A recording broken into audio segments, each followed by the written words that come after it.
Okay, very good. Well, welcome to today's workshop. Obviously, we're going to be focused on CCPR computing. This is the CCPR computing orientation. I'm really happy you guys are here and we could get started.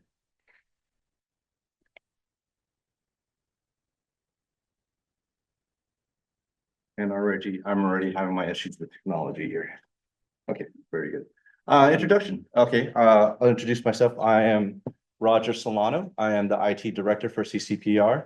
I had the pleasure of being here since the beginning of the year. Currently, I'm managing, obviously, assistance with managing the data with the, obviously security planning. A lot of times the technical verbiage could be a little bit overwhelming. So this is where I come to assist when you're engaging with trying to receive data sets and setting up DUAs. Also providing the resources you guys need inside the facilities and outside, as well as our, handful of computing resources and the day-to-day operations too here. With me is our colleague Neil. I'll go ahead and pass the baton to you. Great. Yeah, my name's Neil Holtz. I'm the statistician or data science consultant at SSC, which is downstairs on the second floor and covers the entire division of social sciences. Mostly I work with our faculty and researchers on, assisting them with their research problems and their data analysis. So that covers some, getting data, cleaning data, analyzing data, presenting data, and other data tasks as they arise. Before we move on, quick show of hands. How many of you are graduate students, like maybe first years? Okay, a couple first years, and then so the rest of you have been at UCLA a little while. That's great. And faculty? Okay, great. Well, welcome. Thank you all for coming back. This is we do this every summer, and it's always good to get to see who's new and who's coming back. Thank you, Neil. Yeah, this is my obviously first opportunity since I've been here in February. And just to add, Neil's part of a great collective working under the social sciences, computing, education and research technology group. They've been instrumental in my growth here.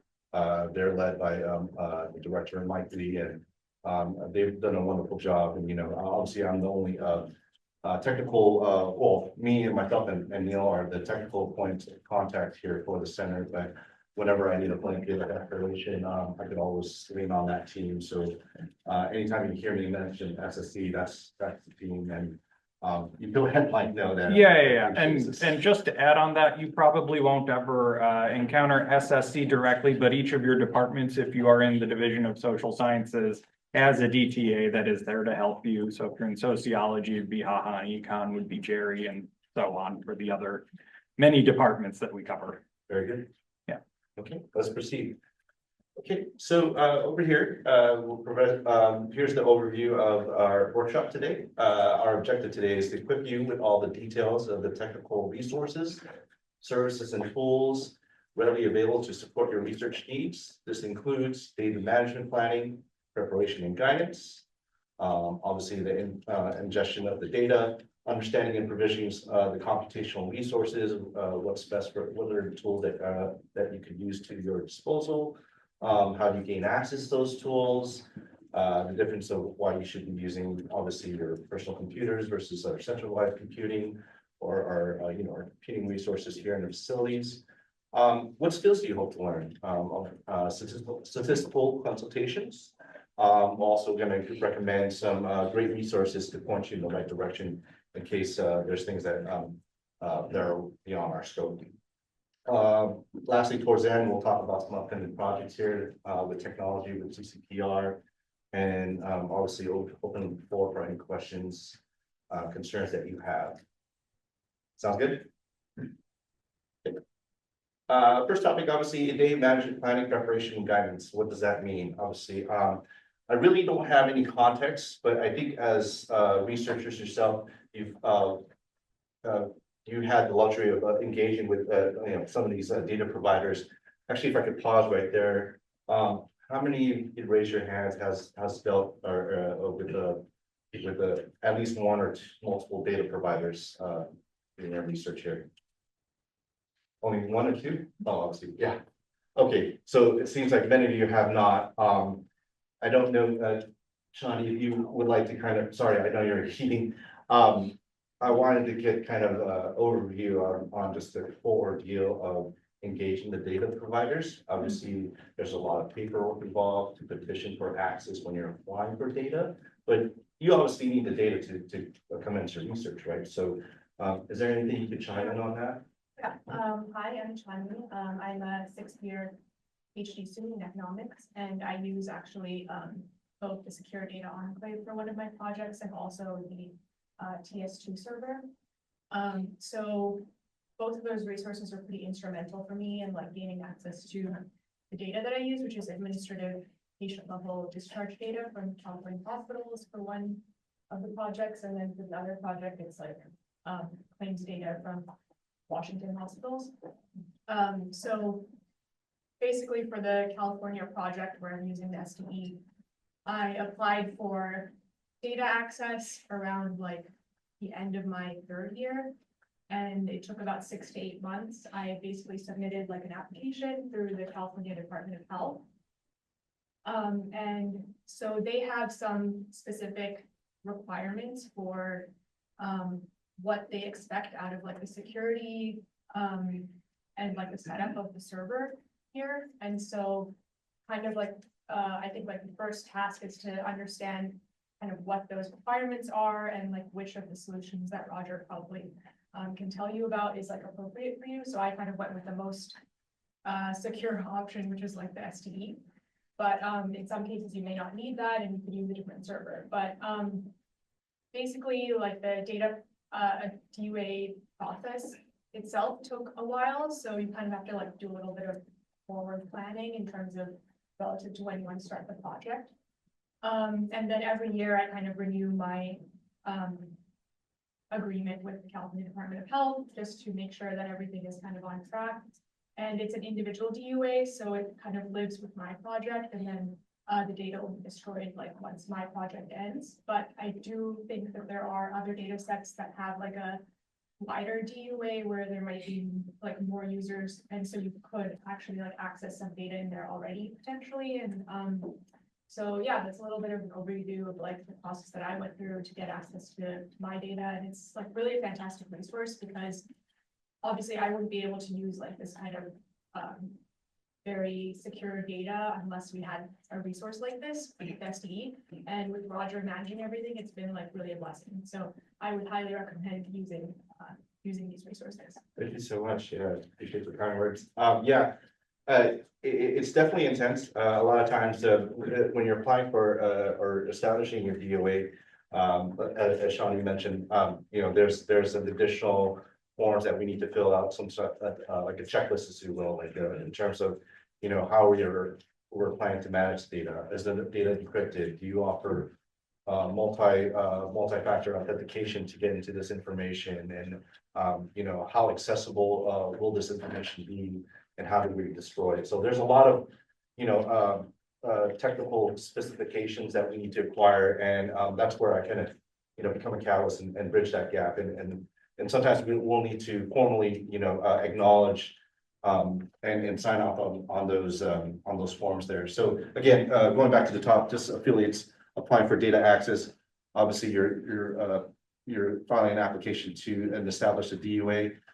Most times or not, you know, I believe that a lot of the DUAs have to be, there has to be an official sign off, and that has to be transferred over to the technical development group by UCLA. So they're the governing body that are authorized to sign on behalf of the institution when you're you know, creating this DUA between the data provider and our institution here. And so again, just to resonate what Shawnee mentioned, that there is a bit of lead time that you're going to encounter when you're petitioning for the data here. So just obviously take that into consideration.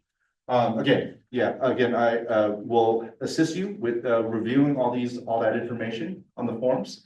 And once you have that information readily available, you can begin by requesting for access to our computing resources, whether if you want to go outside your individual machines. And we'll talk a little bit about more of that later. But some of the requirements, obviously, too, if you're working with data sets that require human subjects. There is an IRB website that you need to obtain a confirmation letter through. Then you go to our application form, and then from that point on, I will coordinate the data with the data providers to ingest that information into our systems and provide the keys so we can go and to get you going. All right, so now we're going to what resources we have available. Right now, what you're looking at here is kind of a chart, and it's very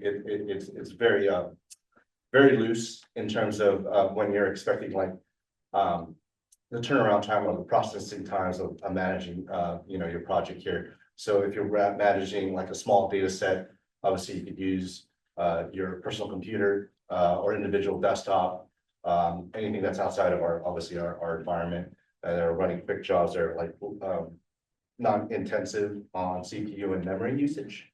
So quick jobs that don't require a large amount of processing power and memory, usually unrestricted data that doesn't require, you know, that's like, you know, P1 or P2 classification. And again, just a small set of data there. But sometimes there's a lot of ambiguity on, you know, whether, you know, if you don't know if your machine can locally support running your computational jobs. So this is probably where we would advocate for you to apply for access to any one of our computing resources. TS2, in a nutshell, is basically where you can run jobs that require medium to large amounts of processing power and memory. Sometimes it can take several minutes, sometimes it can take a few hours. And you have that luxury, obviously, to sign off, sign in. We'll talk about TS2 in detail in a moment here. Data that has a specific set of data security requirements that that can be met, like you know, data that's at rest that can be encrypted, but you can access remotely, some flexibility there. So TS2 would be your ideal fit for the resource that you need. And then now for the heavy hardware would be the IDRE Hawken 2. Unfortunately, we don't manage that, but we do have a presence on H2. So this is basically a collection cluster of 1,000 of nodes that are using large amounts of processing power and memory. There are instances or use cases that you might need to run your computational jobs for several days. And you have that luxury with specific groups within CCPR, and also from what I understand, other departments may be able to provision for you. But one of the limitations of obviously working within this environment is that you can only work on non-sensitive data. And storage space can be limited unless you are able to access or provision additional disk space from us or from your departments. Okay, so going back to Terminal Service 2, I know some of the projects, one of the projects that Sean, that you're currently working with, is capable of running on this environment. So it's basically a Windows remote desktop resource that allows affiliates to remotely connect from any location on this single standalone server. So in a nutshell, it's basically you just using your computer and jump boxing into our server here. It's got, you know, a decent amount of cores here and running you know, half a terabyte of memory. It's capable obviously of hosting a lot of user sessions. So for your computation jobs and debugging, we do include a comprehensive software library list of things, including Stata MP, or the latest version of Stata, SAS, R Studio, ArcGIS Pro, MATLAB, and so on, and also your productivity tools, as well as collaboration tools too, like Box, Slack, Microsoft Office, and that jazz. So basically, yeah, when you remote into it, it's like looking at another Windows desktop remote screen, but it's not obviously eating up the resources from your local machine. Individual and project data can be stored locally, securely, and encrypted at rest for authorized personnel to access, and obviously we back up the system on a daily basis. Yeah, one other thing I'll mention is that this is a shared resource for the entire center. So if you have a particularly ambitious project that will require a lot of resources on it, you know, send a note along and make sure you're not impacting other people that might be under deadlines or anything like that. Yeah. Very good. I see Kelsey, you're back there. Kelsey is one of our heavy TS users. Is there anything you could Can I chime in on your experience with TS2? Yeah, I'll just add the reason I used it so much is because I started as a big off with Martha and I didn't have access to Stata any other way. I didn't get it myself. Like, I know a lot of the PhD students have access to Stata for free. But if you're in a different department and you're having to pay yourself for any software, it's much easier to just use TS2. And I'm also the kind of person who's had my computer crash on me multiple times. So I'm always like very hesitant and terrified to be running my own analyses and using my own data on my own computer. And it just gave me much more peace of mind to know that this is something that Roger is managing for me. I don't have to be responsible for it as much. And in terms of collaboration, I don't know if you guys have had to like share data or code over Box or Dropbox, then you run into issues of like how much space and storage you have access to without having to pay for more storage. And it was just so much easier to share files this way if me and my colleagues that are also working with Delta have joint access to a shared folder and we're not having to constantly like share updated code and log files different ways. So this just like simplified collaboration if you're collaborating with other people at CCPR that also have access to this space. Perfect, thank you, Kelsey. Just a little bit of context on obviously the branding here, Terminal Services. It's the old branding Windows used to use for their remote desktop services feature. We've kind of grandfathered Terminal Services throughout the existence of CCPR, Terminal Service 1, and then now we come to cross Terminal Services 2. We had like a previous town hall earlier in the year, just because there was a lack of usage on this particular system. The assumption was this baby because there was some limitations to the system or whatnot, but really it was because no one knew what TS2 was. And you know, I'm more than happy. For the essence of time, I don't want to go into. I don't want to go into doing a demo, but I'd love to show anybody that wants to hang around after the end of the workshop just to see how seamless it is to connect to the system. Whether you're remotely or inside the office, and really it takes very little effort. Yeah, and I mean, Terminal Services 2 has been around since 2017. It's still kicking, which is kind of I'm just setting up for what we have upcoming here later in the presentation. Okay. Hoffman 2. Do you want to take the ball on Hoffman 2? Yeah, sure. So this is actually run by IDRI, which is down in South Campus. It's kind of like a separate research structure from like the departments and schools and that kind of hierarchy. Been around for probably 20 years at this point, so it's kind of got amazing longevity. It's basically kind of set up as a co-op of servers, so different professors would invest their grant money into buying resources there, and then kind of collectively it formed this very large cluster that was kind of originally built for plasma simulation, but now is used for all kinds of research. So it's very, very large. I know CCPR has a few nodes in it. A lot of faculty around campus have bought in over the years, like large numbers of the econ faculty have, a large number in South Campus and like engineering have. So ask your advisor, maybe they have one of these back in the closet somewhere, you never know.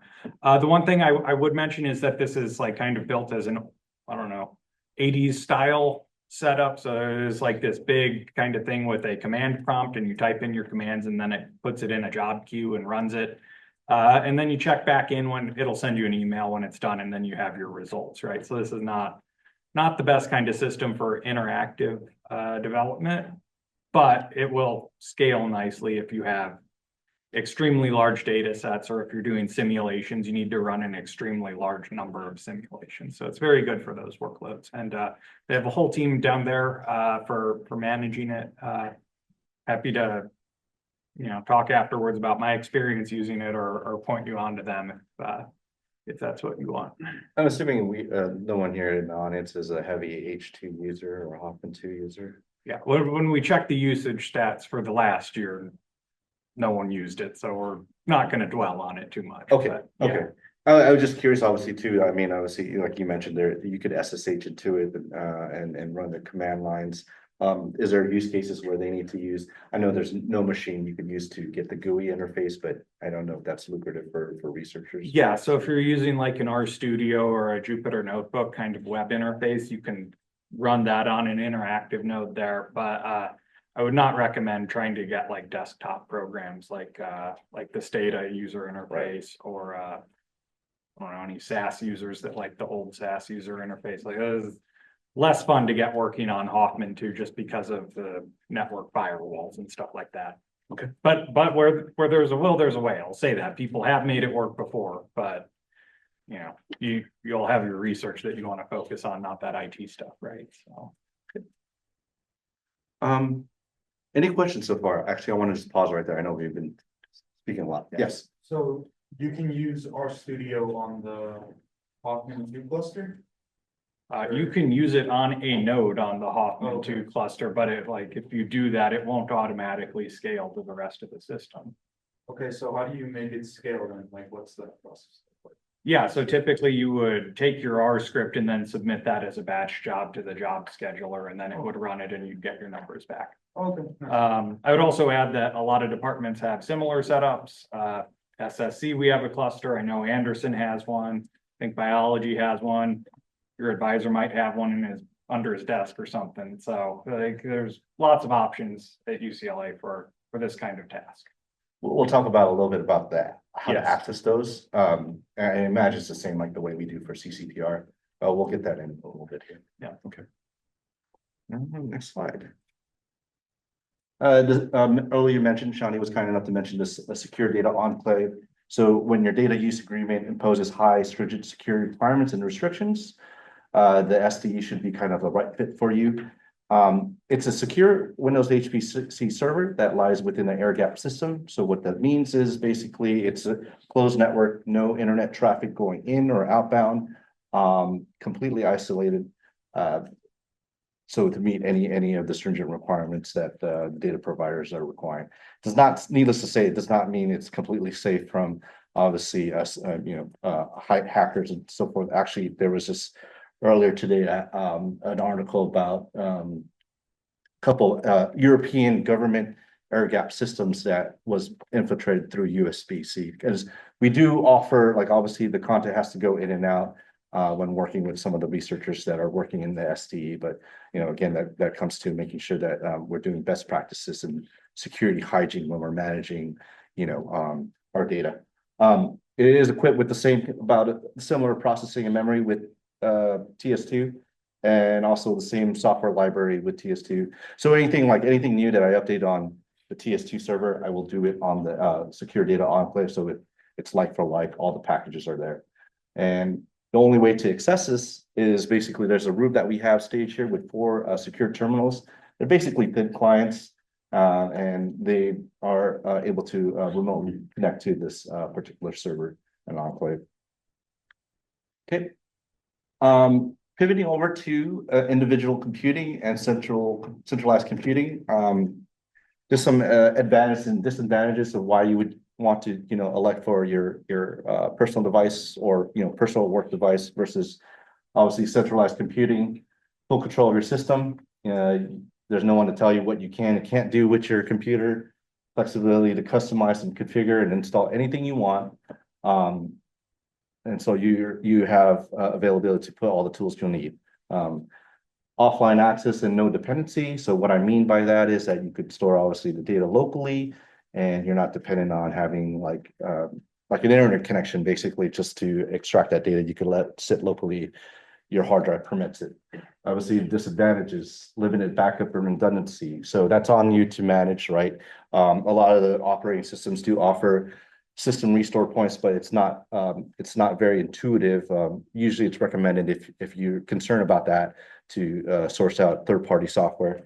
But yeah, that could be a little bit difficult. Limited on resources, no room to scale. So you're obviously accustomed to say, for instance, like a MacBook, you don't really have flexibility of changing the processor or updating the memory. And oftentimes or not, if you're running any kind of jobs on your machine, you might be, stressing the job too much where you need to do other tasks like, check email or I don't know, just watching, certain content, and that might be a bit of a bear because your laptop is running at high speeds, CPU's hot, and sounds like it's about to take your laptop on a flight. So that kind of thing. High security risk, obviously, yeah, if you're not running any kind of, threat protection software or like antivirus, anti-malware, you're not patching your system, a lot of your information can be compromised. And what I've just mentioned is just kind of like the overhead of managing software, like the licenses, obviously ensuring that you need to have your software updated, sourcing out licensed software, patching, compatibility, the list goes on, and it's basically a single point of failure. So like Kelsey mentioned, if your computer breaks and you're not able to recover, there's a lot of downtime and you're dead in the water when you get back up. Yeah, just on that topic, a personal anecdote, a week before I had to defend my computer died. I had been keeping a backup on a USB drive. So these things do happen. Just be prepared. If you need a thumb drive, go to the career fair. One of those companies will give you one with like 20 gigs on it or whatever. That's good enough for your dissertation and the data you need for that and that kind of thing. But like it does happen, Yeah.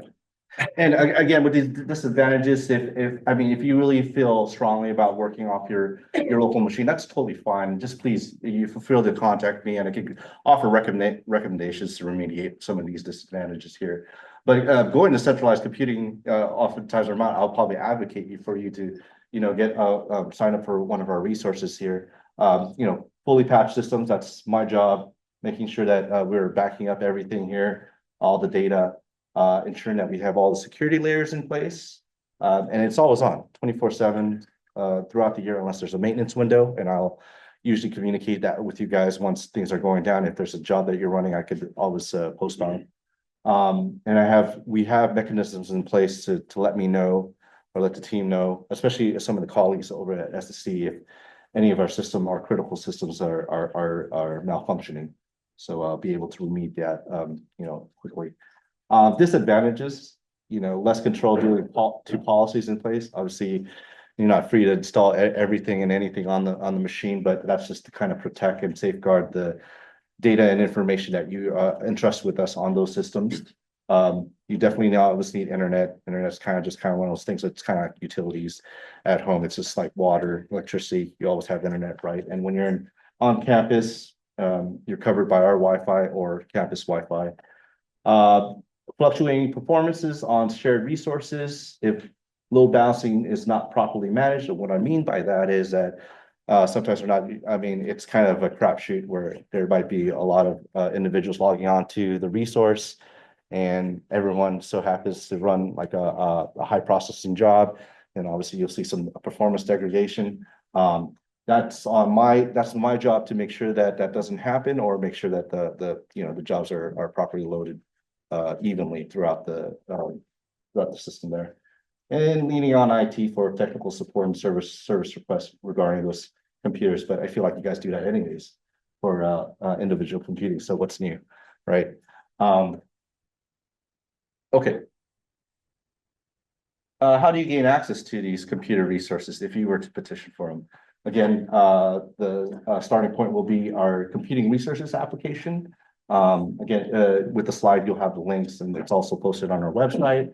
Prerequisites, being an affiliate, assuming everybody here is an affiliate, a DUA and an IRB in place. Once the application has been reviewed and approved by the directors here, we will do the following depending on the computing resources. TS2, it's really basically provisioning access and instructions on how to connect and how to transfer the data if you want to transfer the data onto that. The SDE, a little bit more effort, obviously, to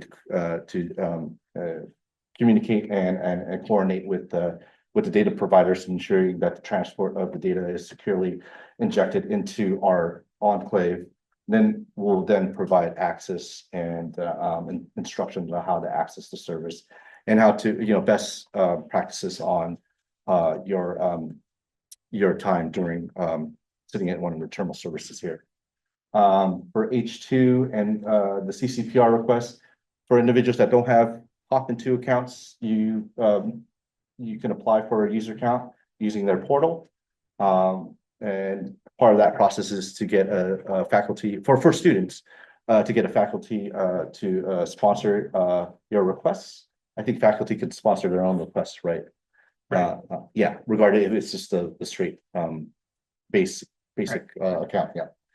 And to get into one of like our preferential group or any of the departments, I believe you need to submit an additional ticket with that same portal, depending on where you want to go. So for CCPR, you would request specifically to be under CCPR group. Once that's when that happens, then I'll be they'll tap me on the shoulder to approve your sponsorship, and then you'll be able to use exclusively those specific nodes. I wanted to kind of call out too. So if you just want H2 access without going into our preferential group nodes, there's no need to access or need to fill out the application. You just simply need to go to the IDR portal and petition for your basic access to H2. Is that correct? Mhm. Any questions so far? Enjoying food? Very good. I would too. Some basic in-office essentials. I think most I see quite so many are residents here, and for the residents, obviously our network connectivity. We recently upgraded our Wi-Fi structure. It was a little bit shaky, and I think a lot of the students prefer to use the campus Wi-Fi. But I've upgraded a lot of the access points, added access points like the one over there, so that way we get better coverage. Faster connectivity in comparison to the UCLA Wi-Fi. I would suggest if you connect to the CCPR networks, make sure you prioritize and make that on top so that way you don't lose connection. If you need access to that, feel free to send a request to myself or one of the admin assistants here. We'll be able to get you connected.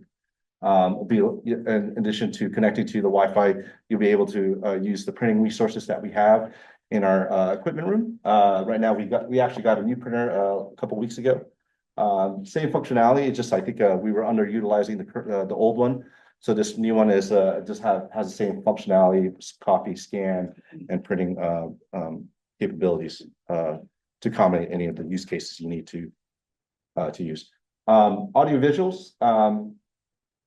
Case in point, obviously we're here in the seminar room. We also have the conference room there. So for those of you that are not initiated with these resources, you're more than welcome to book with our admin staff in case you need to do any kind of small presentations or meetings. And the hardware accessories. Since about a couple of weeks ago, we had everybody come in and move into their Corels in their office spaces. We had abundance of monitors, cables, keyboards, and mice and adapters to provide. We still have that, but it's about a handful. So please don't hesitate. I'll see what I could do to accommodate your needs there. Going over to what skills do you hope to learn? I'm going to pass the baton back to Neil here. Yeah, so we sent out like a questionnaire a while ago and asked people this question. These were some of the responses we got back, and so they kind of fall into I would say two categories. So one is kind of on the IT resource availability and access kind of side, and then the other side is on the data analysis and actually doing the statistical programming. So that's why I'm here today, is to talk a little bit about that. You can see that R and Python are probably the biggest buzzwords or keywords on this thing, but we still have a lot of faculty using other software as well. So SAS, SPSS, whatever, Fortran, still good. Yeah. Okay. And I'll just talk a little bit about what I do. So I'm a data scientist for basically the Division of Social Sciences, which is, I don't know, let me see. So that would include economics, history, sociology, anthropology, geography is in the mix. So they do some like GIS stuff. But basically all those divisions, I'm kind of available as a floating resource for anyone doing research in division. Like my academic background or pedigree is more on machine learning and predictive models. So if you're doing that kind of stuff, I'm definitely happy to chat. But I do some of like the traditional statistics too, your regression models and stuff. I do a little bit of custom software development. A lot of faculty these days kind of do it themselves and they just want a code review. Happy to do that. Being around CCPR, I've gotten very comfortable with census data and ACS and IPUMs and all that fun stuff. And also especially during the pandemic, a lot of people were scraping data off the web, lots of Twitter studies, which is kind of like a little weird time capsule to think about, I guess. Other than that, got a lot of causal inference stuff going on that I'm happy to chat about too. And kind of the other thing I mentioned is people ask me for like second opinions a lot. Like you can kind of tell I'm happy to chat. So yeah, if you want a second opinion, happy to give you one. If it's your advisor, you got to kind of do what they say. But if it's you get a revise and resubmit or something like that, that's weird. I'm happy to try and decipher whatever they asked you to do. And other than that, I have open office hours Mondays, Tuesdays on campus or on Zoom. You're able to grab a time slot if you want, or you can email me. I'm pretty good at getting back to my emails too. Very good. Yep. Yeah. Thank you. Okay, just real quickly, I'm not going to go through each bullet item here, but it's just a lot of resources I feel that are very important to have, at least from my perspective, and hopefully you'll be able to, I would like to share it with you guys. Obviously, we've talked so much about the computing resource application, so we'll just get that out of the way. One-stop shop for the cybersecurity, anything and everything related to cybersecurity, that's listed there. Obviously, generative AI tools, campus support AI tools. You could find more information on that page right there. The documentation for H2, the MTA, if there's any ambiguity on what the protection level classifications are, you could feel free to click on that link there. I think this is a big important research workshops. So you want to speak on that one? Yeah, also just on the topic of like data protection, I know there's lots of cloud services available. We probably should not be uploading financial data, health data, or like student grades to any of those cloud services unless you really know what you're doing. So that document I keep bookmarked and send it to faculty whenever they ask. Other than that, workshops.ucla.edu is a fantastic campus-wide resource that kind of lists all the different computing workshops that are running across campus. So all the IDRI stuff shows up there. This one I've submitted to it. The library also runs some, and they'll show up there. So it's a big campus. There's a lot of stuff going on. This is kind of like a nice way to find out what's going on outside of your own individual department or outside of CCPR. Very good. Yeah. One notable is obviously the software catalog too. Again, with the obviously individual computing, a lot of available software that's available for students and faculty and staff here. It's all listed in that link there, so you could always feel free to visit that site if you're unsure. There's a lot of good stuff that's usually licensed software that you could. I think one of the biggest ones is like Adobe. So we all have a copy of Adobe Creative Cloud Suite. Yeah. And did we put the link for ChatGPT? So staff is getting the built-in ChatGPT soon. Might hit students if you're a student employee. You might get it. You might not. Watch the Gen IA link. I think. Yeah. Yeah. I think it's there, but just to put that on your radar too. Yeah. So they kind of list this is a little bit big here. Sorry about that. I don't know if I could expand this, but or shrink this down. Yeah, fall 2024. So. Yeah. So obviously, yeah, Copilot, Gemini, and then there's a little excerpt here about when they're providing obviously ChatGPT to the university. I think that's not in flight yet. Yeah, they're doing like a phased rollout or something like that. So I don't know. You might see it pop up in Word or PowerPoint at some point if you're using those. Okay. All right. All right. As we're nearing towards the end here, what I wanted to mention is Bear Force One. Is Carrie here? Carrie, appreciate it. So earlier I was where I mentioned Carrie is the creator of our new branding computing resources, or one of our refreshing computing resources. Just for a little context, obviously, again, going back to Terminal Services 2, it was such a very antiquated branding that we thought maybe they would use this opportunity rather than calling it Terminal Services 3. So we did a little vote over the summer. Long story short, Carrie won the vote. She petitioned for Bear Force One, and there you have it. Really, Bear Force One is just kind of an upgrade from our Terminal Services environment, but it's a little bit more, I would say it's more robust because what I've created here is a new HPC cluster environment.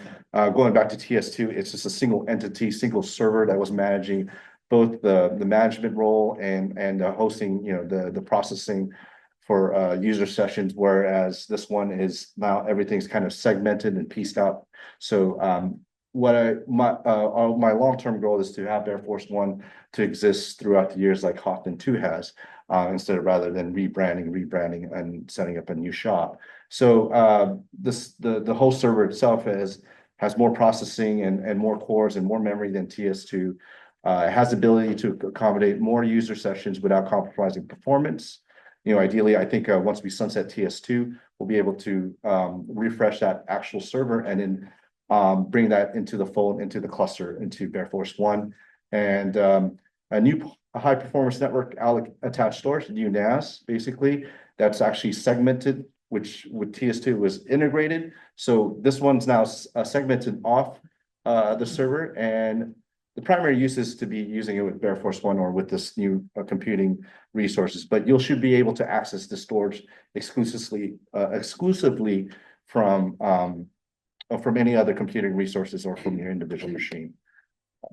More about it once we get closer to lifting this computing resource off. Also, we are refreshing our data enclave as well, because it's been so long since we've refreshed a lot of these systems. I think prior to the pandemic.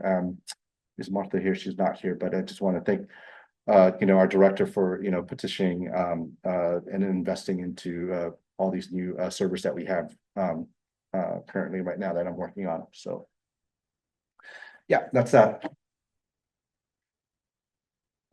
Yeah, questions. Perfect. There's some flexibility with timing, and we're interested in the TS2. Do you think we should hold off and try to wait for the Air Force One? Yes. Okay. Correct. Yes. Yeah. If you have flexibility and time, I would suggest waiting. And only thing, because I think I have some requesters that are waiting to actually access TS2, and one of the what do you call it? One of the roadblocks right now, temporary roadblock, is that we're limited in storage. TS2 right now was only offering about 5 terabytes of storage for users. This is really not much, right? And I don't know how we withstand that throughout the years. So just to kind of get an idea, right now the storage appliance that we have for Air Force One has about 66 terabytes of available storage. And we haven't even maxed that particular equipment out, so it could go up to 120, and we could obviously compile more storage into that. Yeah. Whereas TS2, yeah, we're like maxed out, and we can't add more drives to it. So right now, I do have to do some cleanup in order for you to get access into TS2 at the moment. Sorry if I missed it. When do you think Air Force One is going to be available? No pressure, but they're asking me to do it by November. Yeah. Yes. Yeah, absolutely. Yeah. Yeah. No, expectations was, I was hoping to have this in flight by the end of the year, but I think more sooner than later too. Yeah, because it's just we're getting, as people are coming in, as you guys are back into campus. There's been more use cases for TS2, and I'd rather shift over as quick as possible. And thank you for your question. Yeah. Anyone else with questions here? Anything that we didn't cover? I try to capture as much as I can. Yeah. Great. Cool.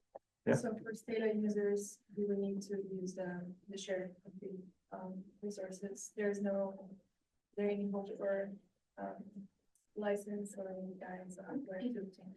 Like for your own personal laptop, that would probably come out of your own pocket, which is too bad because STATA kind of charges more for more cores and more performance and even like bigger data sets. And so that's not fun. But once you get the hang of these kind of remote desktops, it's pretty easy.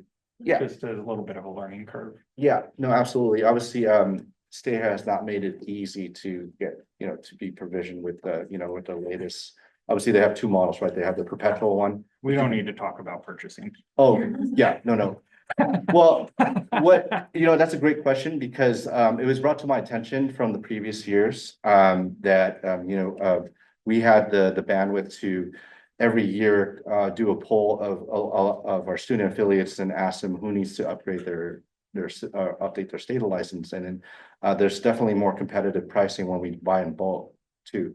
So I'm not promising that, but I need to talk to our state representative to see if that's something we can revisit again. But definitely, it's been brought to my attention a couple of times, and I have that in my to-do list. So stay tuned for that. Thank you for, yeah. Questions, comments? Okay. Lastly, contact information. If you need to get a hold of me, obviously the information is there and it's posted on our website as well as Neil's here. Yeah. And if there are no other questions, thank you for coming.